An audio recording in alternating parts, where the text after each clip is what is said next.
lo que nos atañe hoy en día, con el poquito tiempo que tengo, solamente agradecer al doctor Iván Villegas y a su séquito de colaboradores esta espectacular oportunidad que nos dan de compartir con los no menos espectaculares compañeros y los no menos espectacular público que han sido fehacientes y estoicos. La agenda que vamos a trazarnos, aquí está, vamos a definir, como siempre, vamos a ver algunos puntos clave, terapias actuales y emergentes, y por supuesto, a recordar un poco el caso de ayer, en donde vale la pena solamente destacar en lo que a mí concierne, una diabetes mayor de 10 años, hipertensión de 12 años, pero además una alteración ya conocida por los lípidos, ¿verdad? Y por hiperglicemia. Entonces se nos planteaba la pregunta, ¿cuál sería el manejo ideal de la dislipidemia mixta de este paciente? Por supuesto, cuando vamos a manejar dislipidemia, al igual que el doctor Rico, cuando vamos a manejar diabetes o hipertensión, no vamos a manejar solamente cifras, vamos a manejar las consecuencias de esto. Y una de las consecuencias definitivamente cuando enfocamos nuestro manejo en los lípidos es disminuir la enfermedad cardiovascular. Así que definamos la enfermedad cardiovascular como aquel conjunto de condiciones clínicas derivadas de una enfermedad aterosclerótica y que va a afectar una zona irrigada por el vaso afectado. Y la dislipidemia, pues un grupo heterogéneo de trastornos de metabolismo de los lípidos que los afecta tanto en su ciclo endógeno como exógeno. En ese orden de ideas, nosotros podemos clasificar la dislipidemia según su perfil lipídico en mixtas o aisladas, según su etiología en etiología primaria o secundaria y según el fenotipo de Fredrickson, dependiendo de la alteración lipídica que esté afectada. Y esto nos llevaría entonces a afirmar que nuestro paciente tiene una dislipidemia mixta secundaria Fredrickson 2P.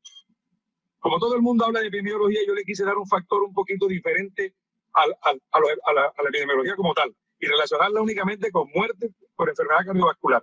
Y fíjense que cuando relacionamos muerte cardiovascular con el resto de las causas de muerte, la causa de muerte cardiovascular inherente a alteración lipídica es un factor importante, 29%. Y si lo llevamos al resto del mundo entero, no escapa tampoco a esta premisa. Sin embargo, hoy en día hablamos de algo diferente y hablamos de la discapacidad ajustada por año. De tal manera que hemos mejorado notablemente en este factor. Mire, hay un aumento de la expectativa de vida actualmente, pero se ha aumentado la discapacidad ajustada por la edad. Es decir, todo lo que concierne al síndrome coronario, al infarto como tal. Cuando traje para recordar únicamente los factores epidemiológicos en Colombia, sobre todo, este estudio que ya tiene algún tiempito, es el estudio Carmela, que relacionó efectivamente algunos factores dislipidémicos asociados a otros factores de riesgo. Y fíjense cómo cuando sumamos la hipercolesterolemia con el cigarrillo, la combinación es fatal. Pero cuando lo llevamos al estudio de Framingham, relacionándolo con riesgo bajo, intermedio muy bajo, ocupamos un lugar importante en la discapacidad en cuanto a Colombia. De todas maneras que Bogotá, este estudio se hizo con 7 ciudades latinoamericanas. Nunca supe por qué tomaron Barquisimeto y no Caracas, pero no escapamos a esto para resumir de que 1 de cada 7 latinos tiene un riesgo cardiovascular importante en relación a hiperlipidemia. Por supuesto no podemos escapar a esto, lo voy a resumir de la mejor manera, y es que cuando ingerimos un poquito de grasa o la grasa que ingerimos, el intestino la recupera en forma de kilomicrones, haciendo acción la lipoproteína lipasa sobre estos kilomicrones para producir kilomicrones remanentes, producir ácidos grasos libres que van a engrosar el tejido adiposo y el tejido periférico para llevar a cabo las funciones normales para que están hechos los lípidos, ¿verdad? Algunas de muy malas categorías y otras, pues, protegiendo alguna cosa. Recordarles que es donde quiero hacer un poquito de énfasis. Esto que está aquí es una lipoproteína. La lipoproteína, como su nombre lo indica, es un compuesto formado por lípidos y por proteínas, en donde las proteínas que lo consisten son principalmente la ApoB48 y la ApoB100, y los lípidos son todo esto. Tiene un núcleo central de triglicéridos, tiene fosfolípidos que lo llevan como una monocapa, pero lo más importante, mire, todas estas fracciones lipídicas que vemos aquí están clasificadas de acuerdo a su diámetro y de acuerdo a su composición. No olvidar esta situación importante acá. Los kilomicrones más los kilomicrones remanentes, más las lipoproteínas de muy baja densidad, más la lipoproteína de densidad remanente, más las lipoproteínas de densidad intermedia, constituyen una fracción o un dato importante que se llaman lipoproteínas ricas en triglicéridos, que no se nos olvide. Y si a esto le sumamos la lipoproteína de baja densidad más las lipoproteínas fracción B, o mejor dicho, o B minúscula, junto con la A minúscula, esta que no se nos olvide tampoco, porque esta lipoproteína lipasa de A minúscula tiene un factor aterogénico demasiado grande, demasiado importante, pero más en relación también con fracciones genéticas. Esto constituye entonces lo que consideramos como colesterol no HDL. De tal manera que cuando nosotros, si tenemos claro esto, vamos a avanzar un poquito en cuanto al ciclo del colesterol, que pasando al balance diario, que son 1.100 miligramos, de los cuales 800 sintetizamos, 300 llevamos por el intestino para producir finalmente colesterol más LDL, de acuerdo a todas las reacciones enzimáticas que estamos viendo. Esto conlleva a la famosa circulación centrípeta con maduración del HDL, pero lo importante, además de esto, es saber qué es lo que ocurre en el paciente que tiene enfermedad renal crónica e hiperlipidemia. Y estas alteraciones están conllevadas, las voy a mencionar pues lo más sucintamente: disminución del HDL, ¿verdad? Aumento de estas proteínas transportadoras del colesterol para favorecer que la VLDL tenga aumentada, y como en la proteína que se pierde por orina se pierde la lipoproteína lipasa, pues todo lo que ella actuaba no se va a dar para conllevar a que haya más ácidos grasos libres. Estos producen una reacción endotelial importantísima con proceso inflamatorio para producir especies reactivas de oxígeno, LDL oxidado. Todas estas alteraciones conllevan a que definitivamente el paciente con enfermedad renal crónica tenga esto, una aterogénesis acelerada a través de la disminución tanto del HDL, de la lecitina, carnitina, aciltransferasa para formar más triglicéridos, para incrementar la actividad de esta enzima también, que es la proproteína sultacilina capsina 9, que se encarga realmente de incrementar notoriamente los niveles de LDL. Esto para concluir que en el paciente con enfermedad renal crónica tenemos esto, una disfunción endotelial marcada con una aterogenia marcada. Entonces estos pacientes son aterogénicos por excelencia. De tal manera que ¿a dónde quiero llegar? Yo quiero esbozar un tratamiento un poquito, o la guía de tratamiento un poquito diferente a lo que estamos acostumbrados. Es decir, cuando manejamos colesterol, cuando manejamos dislipidemia, se nos ha dicho siempre, ojo, baje el LDL lo más que pueda a través de lo que ya conocemos, estatinas, ezetimibe. Pero resulta que miren esta serie de estudios que hay aquí. Todos estos señores demostraron que a pesar de tener un LDL normal o en metas, el riesgo cardiovascular seguía presente, y es a lo que se le denomina riesgo cardiovascular residual. O sea que hoy en día tenemos que enfocar también nuestro manejo lipídico a esta situación, en donde de pronto es más fácil de lo que pensamos. Y miren, hay que calcular la lipoproteína rica en triglicéridos, que como esto va a ser distribuido después, pues aquí sabrán cómo hacer los cálculos. El colesterol remanente, que es igual al colesterol total menos la suma del HDL más LDL. O sea que todo esto lo tenemos a la mano, lo que tenemos es que solicitarlo y no basarnos únicamente en bajar el LDL como tal. Esto para conllevar a esta enfermedad nueva, digámoslo así, que se llama dislipidemia heterogénica, que está evidenciada por estas alteraciones. Un triglicérido mayor de 150, mire, hay que calcular el colesterol no HDL mayor de 130, o la relación colesterol total sobre colesterol HDL en estos valores que están aquí. De tal manera que esto le da un enfoque un poco diferente al manejo nuestro hoy como tal. Y esto lo voy a basar en dos estudios de este tipo. Uno es el estudio REALIST. No me voy a detener de pronto a explicar todas las consecuencias, todas las características del estudio para hablar de riesgo cardiovascular. Y a medida que se incrementan los triglicéridos, se incrementan las lipoproteínas remanentes, mientras que las LDL no presentan modificaciones y las HDL tienden a disminuir. Entonces, ojo con lo que queremos manejar. Este estudio, que es el estudio SHARP, que nos compete a los nefrólogos como tal, pues estudió pacientes con enfermedad renal crónica moderada y avanzada y algunos con hemodiálisis. La relación fue que se encontró una relación lineal débil entre los niveles de LDL y el riesgo de eventos vasculares mayores. Entonces, ojo en estos pacientes que tenían esta situación.